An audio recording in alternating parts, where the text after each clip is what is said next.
California legalizes child prostitution. Republican senators want retaliation against Russia. And gene editing may actually make future generations stupider. This is SkyWatchTV for Tuesday, January 3rd, 2017. I'm Derek Gilbert. First up, ISIS has taken credit for the Istanbul nightclub terror attack. The Islamic State's Alamak news agency said the New Year's Eve attack was carried out by a heroic soldier of the caliphate. They described the nightclub as a place where Christians were celebrating their pagan feast. A nightclub, New Year's Eve. Pagan, yeah. Christian, maybe not so much. Anyway, no one is accusing the Islamic State of logic in its propaganda. 39 people died in that attack. The British government is warning its citizens that ISIS is planning a chemical attack in Britain. Minister of State for Security Ben Wallace said ISIS has the ability to produce mustard gas, which can cause nasty blisters on the skin and also severe lung damage. Troops fighting ISIS in Syria have learned that the hard way. This is a callback to the horrific trench warfare of World War I. British government has been holding exercises on how to deal with a chemical attack like this. Syrian warplanes hit rebel positions in a valley near Damascus Sunday. That was the third day of a fragile ceasefire. The truce brokered by Russia and Turkey, who are on opposite sides, backing opposite sides in that conflict. An odd statistic, the most popular baby name for boys in Israel for the third straight year was Muhammad. Joseph was second. Ariel came in third. Muhammad just seems counterintuitive. Meanwhile, the reconstituted Sanhedrin in Israel has blasted the United Nations for Security Council Resolution 2334. That's the resolution backed by the United States, even though we officially abstained, that essentially supports the Palestinian claim that Judea, Samaria, and Jerusalem are occupied territory. That's the West Bank and East Jerusalem, which were taken by Israel during the Six-Day War in 1967.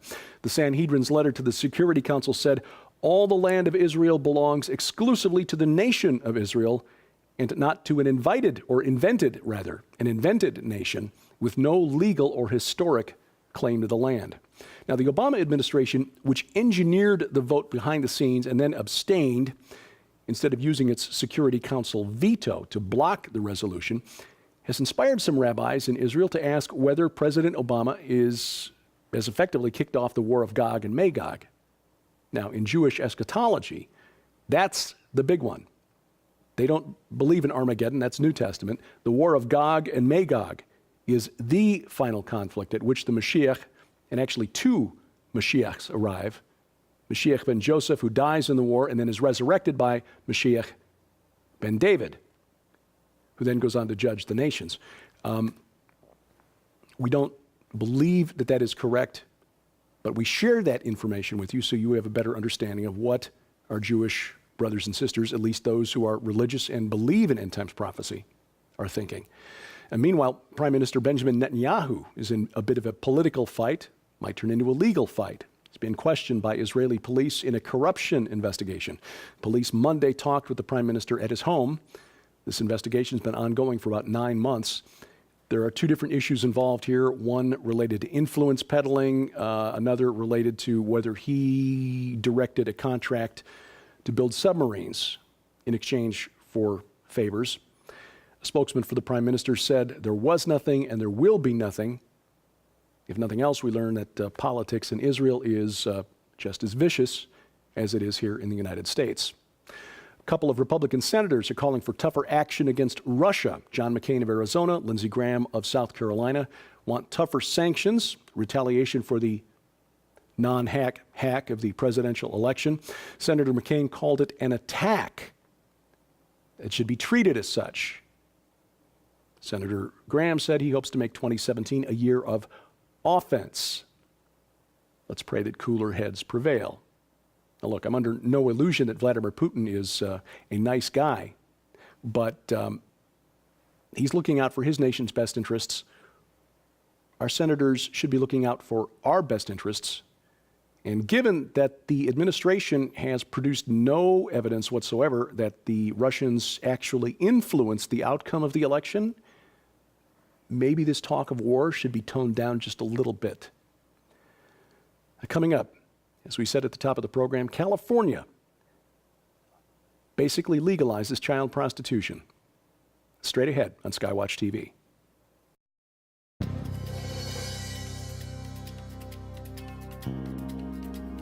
Could there exist ancient mysteries that have never been unlocked? Are there secrets waiting thousands of years to be uncovered? Are there hidden keys that can transform your life into one of joy, victory, success, fulfillment, and blessing?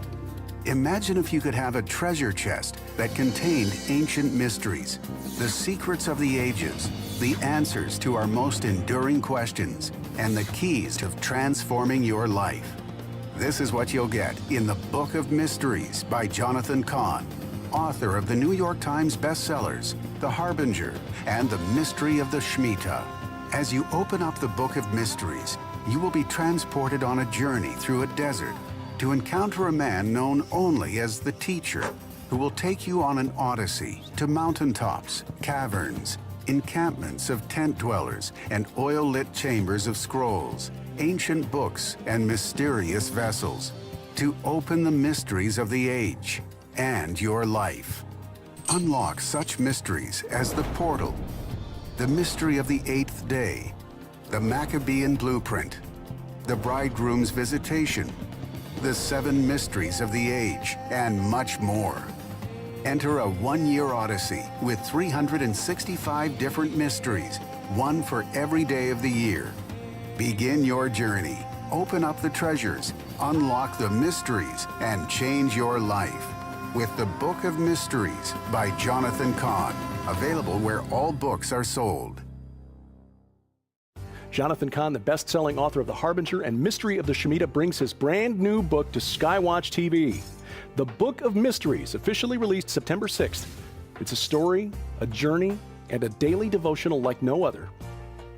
And when you order the Book of Mysteries from SkyWatch TV, we'll include The Mystery of the Shemitah, 2 Jonathan Cahn DVDs, The 6 Heavenly Entities, and The Cosmic Bride and Bridegroom, 2 free promotional gift books, and a 1-year subscription to the new SkyWatch TV magazine. It's a total value of more than $100, yours for just $25. Or you can order a 10-pack, 10 copies of all the books and DVDs, gifts for your friends, total value of more than $1,000, yours for just $199. This offer is only available from SkyWatch TV. Order the Jonathan Cahn Book of Mysteries bundle today by calling toll-free 844-750-4985. That's 844-750-4985. Or log on to skywatchtvstore.com. The latest insanity from the state that just criminalized cow flatulence. California has decriminalized prostitution by children under 18 years of age. The bill was proposed by Los Angeles Democrat Holly Mitchell, based on the idea that kids involved in the sex trade are already being exploited by pimps and human traffickers, and that throwing them into the justice system does not help them, does not rehabilitate them, that they would be better served by going into social services. That is a noble goal, but it is also naive. Anyone with an ounce of business sense, any understanding of human nature, realizes that by decriminalizing prostitution for kids under the age of 18, they are offering an incentive to pimps to focus on girls and boys under the age of 18. Because if it's not criminal, they spend less time off the streets, can spend more time out plying their trade and making money for their pimps. There's less interruption of the cash flow for the pimps and human traffickers who are drawing teens and preteens into a living hell. Just like the $15 an hour minimum wage will result in more low-income people getting fired in the months ahead, this law will doom more young people to being pulled into human trafficking and sex for hire. The hacking group Anonymous is threatening to make 2017 a very interesting year for politicians of Western nations. The group released a video last week threatening to drag Western leaders through the streets. virtually, of course. Anonymous, a loosely organized or connected network of so-called hacktivists, famous for high-profile denial-of-service attacks on websites owned by governments, big corporations, and religious groups, or at least that's what they claim to be perfectly honest. There's really no way for you and me to know who Anonymous really is. And the flood of internet-connected devices hitting the market could make it easier for hacker groups to create virtual armies for these DDoS attacks. The Internet of Things, pushing literally millions, no, billions of toasters, baby monitors, fitness trackers, automobiles, thermostats, video cameras, refrigerators, televisions, oral and rectal thermometers onto the market, all connected to the Internet. And the rush to get them to the market is a problem because manufacturers are cutting corners when it comes to security. A tech research company estimates that there are about 6.4 billion internet-connected things today, and that number could more than triple over the next 3 years. It's just that many more points of vulnerability for hackers to exploit. Your router at home may be well protected, your laptop may be protected, but if your toaster's not protected, it might give up the password to all of those other things very easily. But more than that, if hackers can corral a bunch of dumb internet-connected devices to start pinging servers all at the same time, can crash important sections of the internet. In fact, it's already happened within the last couple of months. Keep this in mind. We can't stop more and more devices from hitting the market that are connected to the internet. All we can do is try to prepare. Don't depend on the internet to always be there. Start carrying cash, for one thing. And we talked yesterday about the persecution of Christians in 2016, the most persecuted religious group in the world. 2017 could be worse. A ministry called Release International warns that violent attacks against Christians are expected to increase in 2017. About 90,000 Christians were killed for their faith last year, many in Muslim nations, but recorded attacks from Hindu extremists against Christians rose sharply last year. This week here in the U.S., going to be cold. Where is global warming when we need it? A wave of Arctic air sweeps across the country beginning today through Thursday. In the north central states, Minnesota, North Dakota, may see another foot of snow. A scientist warns that the new technology of gene editing may have unintended consequences. Not creating future generations of soulless cyborg supermen, but in trying to wipe out unwanted diseases and genetic defects, we could eliminate future geniuses like Thomas Edison and Stephen Hawking. Dr. Jim Kozubek, who's author of a book called Modern Prometheus, says that eliminating things like depression, autism, Asperger's, or schizophrenia might also mean getting rid of some of the factors that make geniuses geniuses. For example, writers are 10 times more likely than average to be bipolar. Poets, as much as 40 times more likely to suffer from depression. Dr. Kozubek points out that Thomas Edison was thought to be addled, developmentally challenged. He was kicked out of school. Human trials, by the way, involving the CRISPR-Cas9 gene editing technique, set to begin soon here in the United States, already underway in China. And finally, in December, we resisted the temptation to inflict a number of best of lists on you, but this one is too good to keep to ourselves. The best examples of most ridiculous political correctness on college campuses in 2016. This was compiled by National Review. It's posted online at their website. Just a sampling. 2016, apparently a year of trigger warnings, safe spaces, and microaggressions on college campuses across the nation. How will the snowflakes cope? The best of the list. Students at UCLA created a healing space to recover from a speech delivered by conservative pundit Ben Shapiro. Even though none of the students involved attended the speech, which had been delivered 3 months before they created the healing space. At the University of Oregon, students debated whether or not they should remove the famous Martin Luther King Jr. quote, "I have a dream," from the wall of the Student Center, because it only mentioned racial discrimination.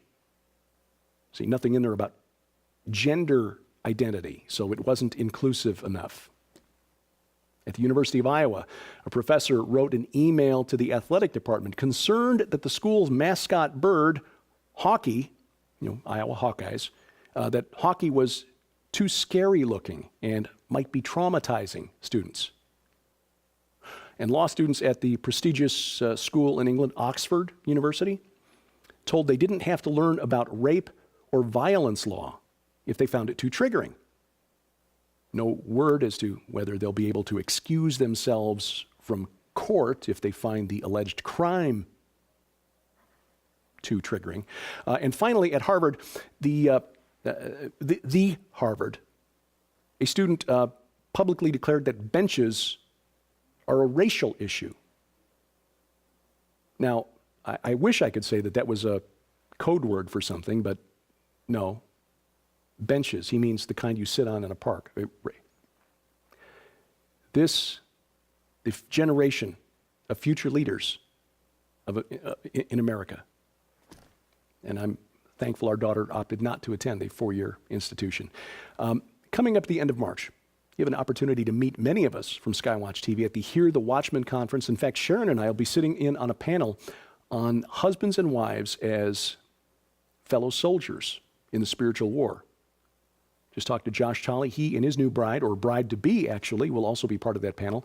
The conference coming up March 31st through April 2nd, the Hear the Watchman Conference. Other speakers include L.A. Marzulli, Coach Dave Daubenmire, Dr. Michael Lake, Russ Dizdar, John B. Wells, and more, filmmaker Mike Norris, who you've seen here on SkyWatch TV. For more information and to register, log on to hearthewatchman.com. That's hearthewatchman.com. And if you use the promo code SkyWatch, take $20 off the registration. By the way, Josh Peck, Jake Rahutsky, and my best friend, my wife, Sharon Gilbert, also there. Again, hearthewatchman.com. You'll find us on the web at skywatchtv.com. All of our links to our social media sites are there. You'll find me online, derekpgilbert.com. Thank you for watching as we keep watch. I'm Derek Gilbert, and this is SkyWatch TV.